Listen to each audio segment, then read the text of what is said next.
Terdapat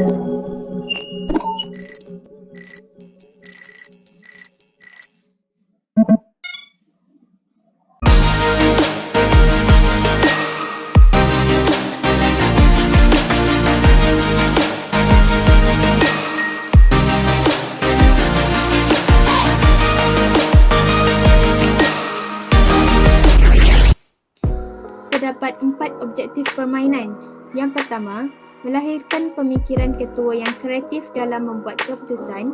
Yang kedua, membolehkan seseorang itu dapat bertindak dengan cepat dalam berfikir. Dan yang ketiga, membentuk seseorang itu menjadi seorang ketua yang mampu bertoleransi dengan bawahannya. Dan yang terakhir, ketua yang dapat memberi arahan yang baik dan bernas untuk menyelesaikan sesuatu masalah dalam sesebuah organisasi. Bilangan peserta, 1 orang juruacara dan 4 orang watak kepimpinan. Bahan yang diperlukan, kertas A4, pensel, pen, marker pen dan aplikasi Kahoot.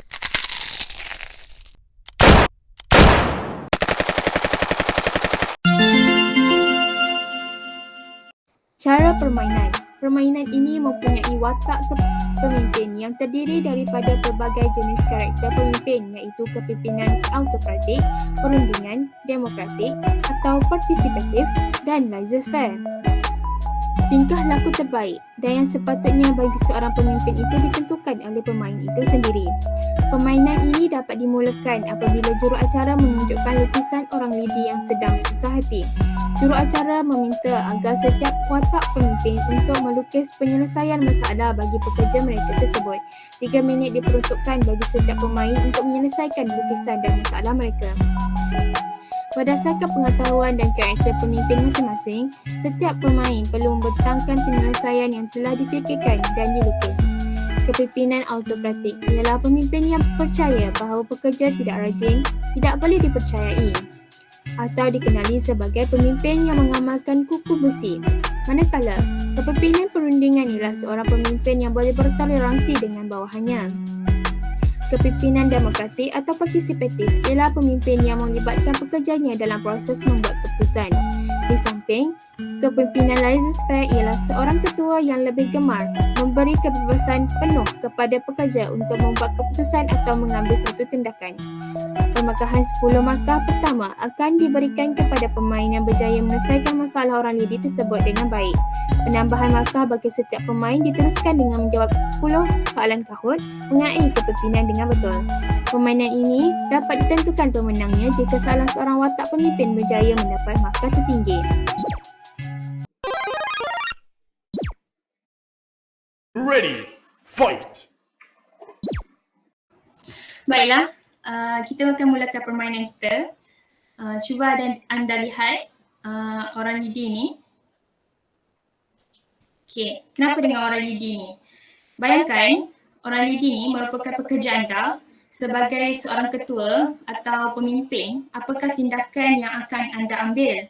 Jadi, 3 minit masa diberikan untuk anda selesaikan masalah orang lidi ini.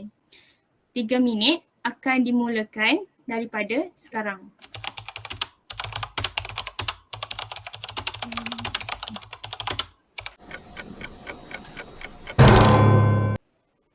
Okey, setelah 3 minit masa yang diberikan, silakan untuk memberikan penerangan berkaitan perancangan anda untuk menyelesaikan masalah orang lidi ini. Kita mulakan daripada Izzatul. Silakan. Okey, baiklah. Mengikut kepada contoh isu orang lidi yang ditunjukkan sebentar tadi, yang mana ia bersusah hati kerana perlu menggait kotak itu sendiri, saya sebagai seorang pemimpin demokratik atau partisipatif mengambil langkah untuk duduk semeja berbincang bersama pekerja bagi mendapatkan interaksi dua hala dan membincangkan penyelesaian bagi masalah orang lidi tersebut. Di akhir perbincangan, keputusan bersama dibuat dengan membahagikan tugas secara adil dengan pekerja bersama-sama menggait kotak tersebut. Itu sahaja.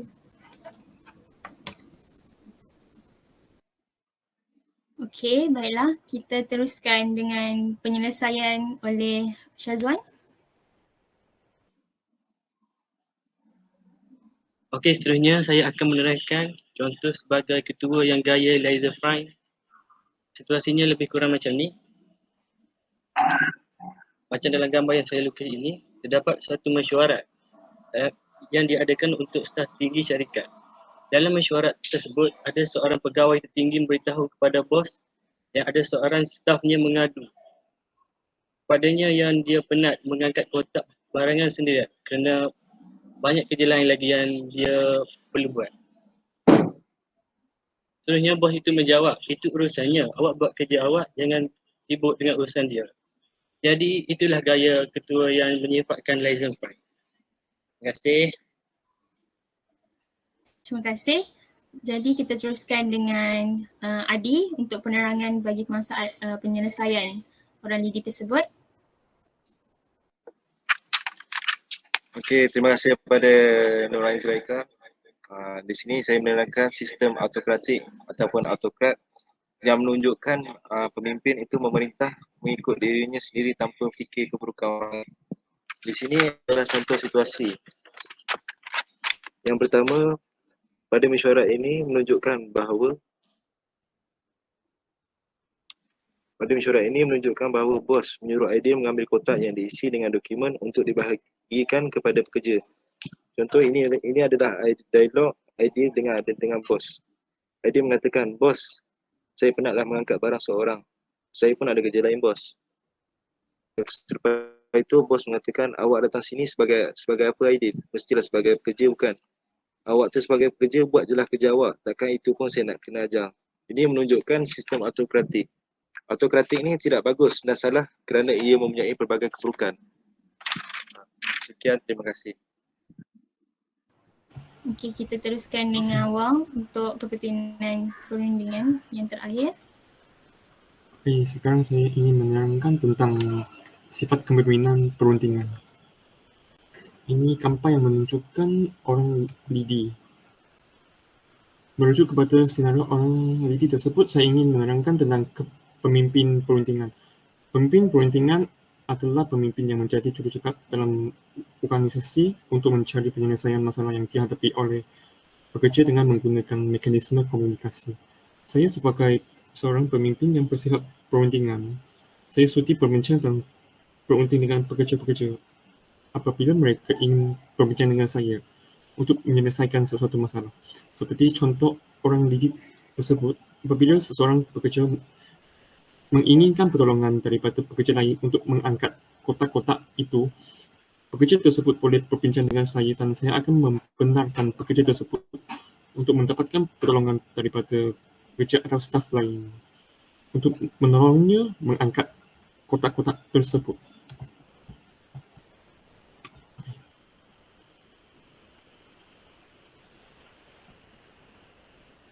Ini adalah penerangan saya.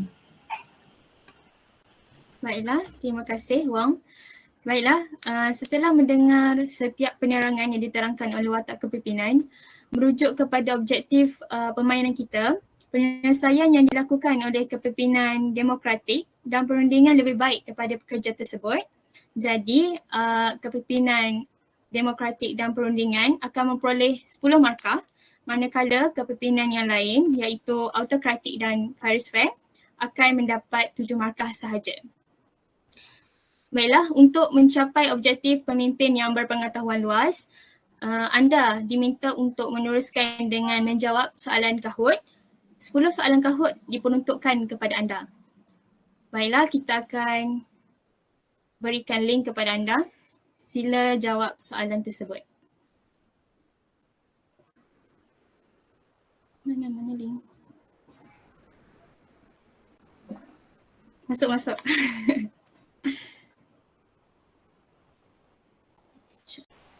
Baiklah, kita akan mulakan. Okey. 3, 2, 1. Berikut adalah peranan seorang pemimpin, kecuali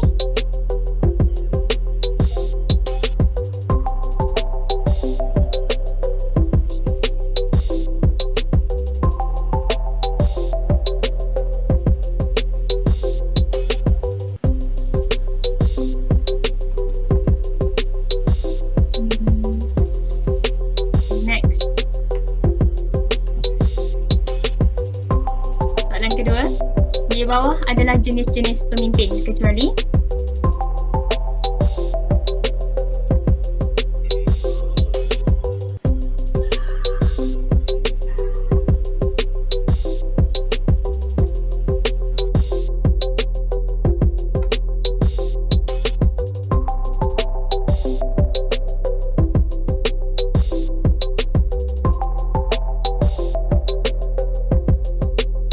Zata dah dapat markah?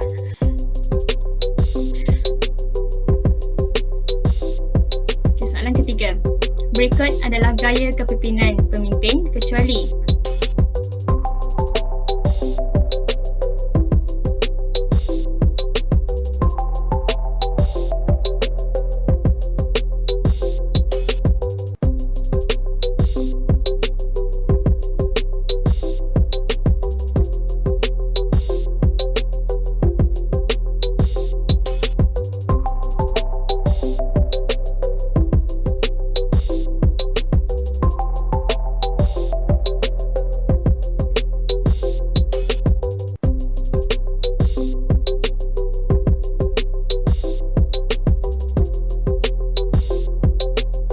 soalan keempat.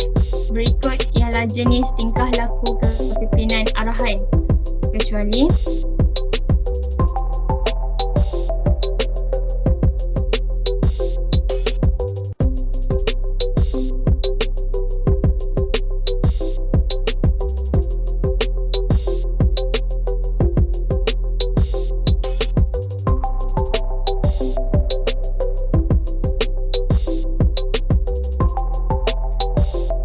soalan kelima.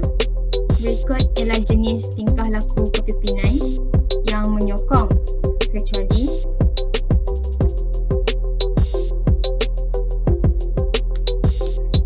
Wang, tak ada lagu tu Wang. Sekejap je.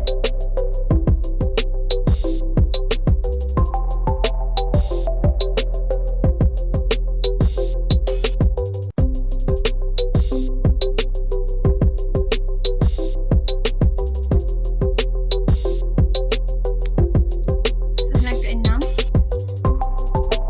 Di bawah adalah unsur-unsur kepimpinan berwawasan kecuali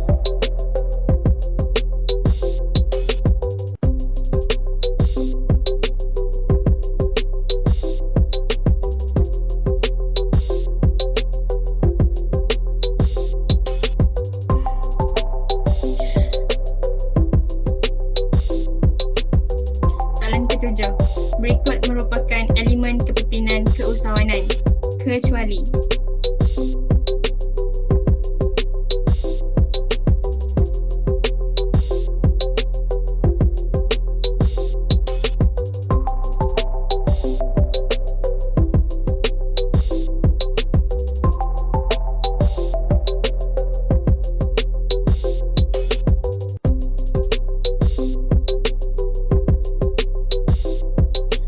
soalan ke-8.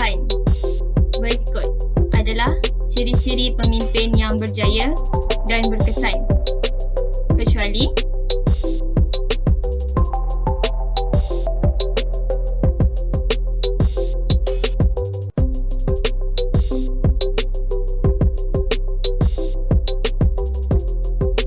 harga diri.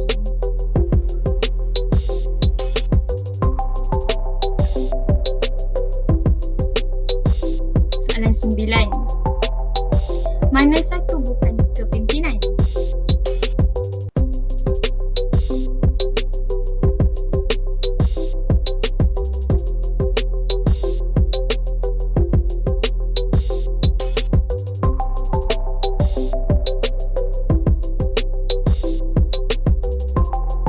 Dengan pencapaian satu matlamat menjadi pengakhiran. Zatul banyak tu.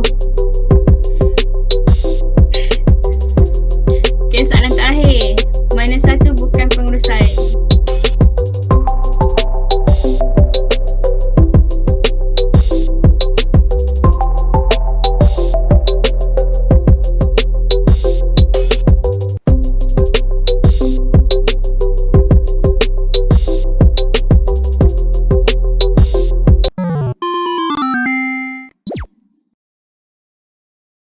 Siapa menang?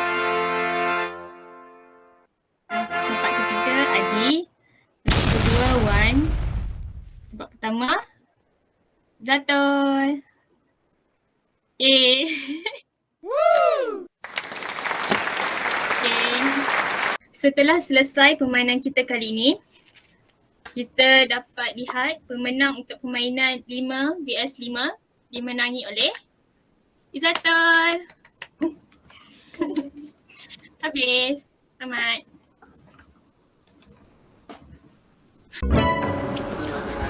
Assalamualaikum dan selamat sejahtera. Saya Adi ingin menerangkan tentang tempoh masa permainan A dan B yang telah kami lakukan.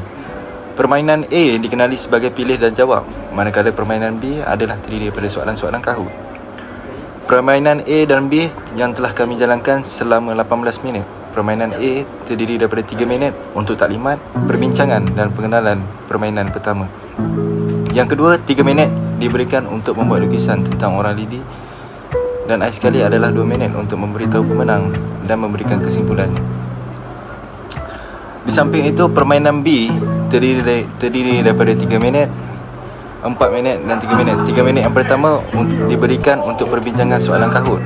4 minit seterusnya diberikan untuk menjawab soalan-soalan, dan akhir sekali 3 minit diberikan untuk perbincangan dan memberitahu pemenang serta kesimpulan.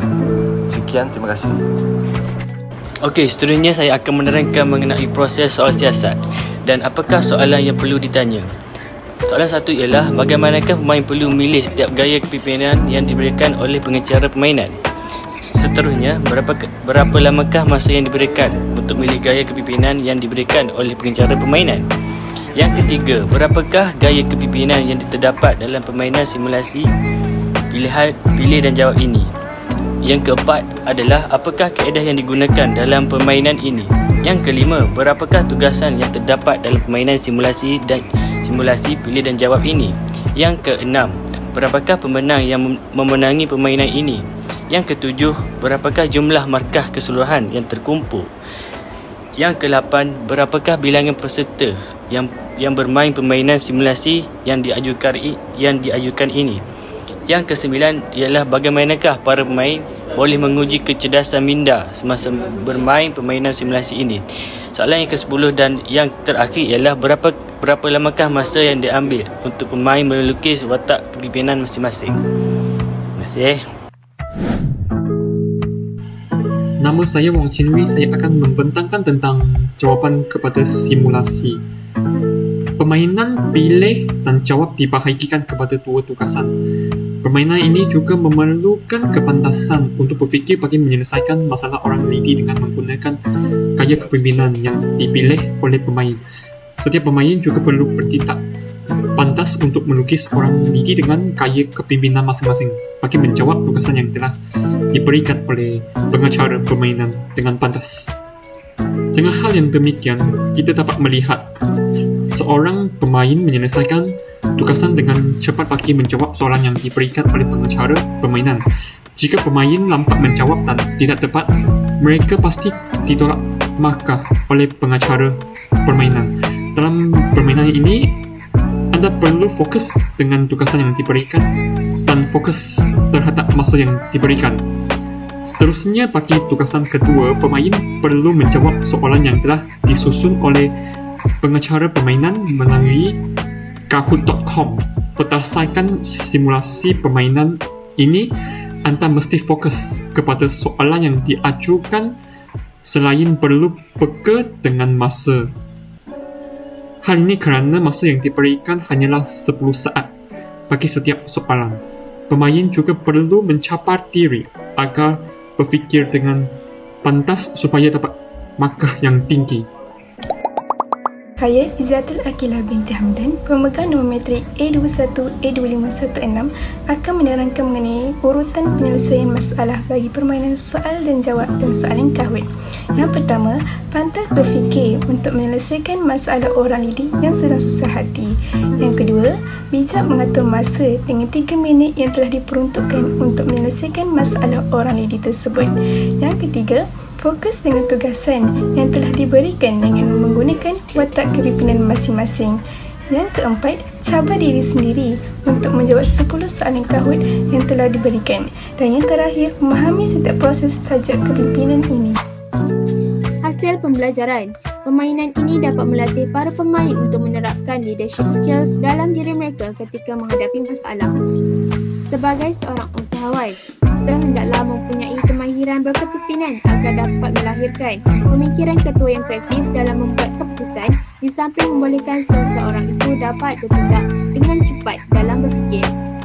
Selain itu, kemahiran kepimpinan membentuk seseorang itu menjadi seorang ketua yang mampu bertoleransi dengan bawahannya.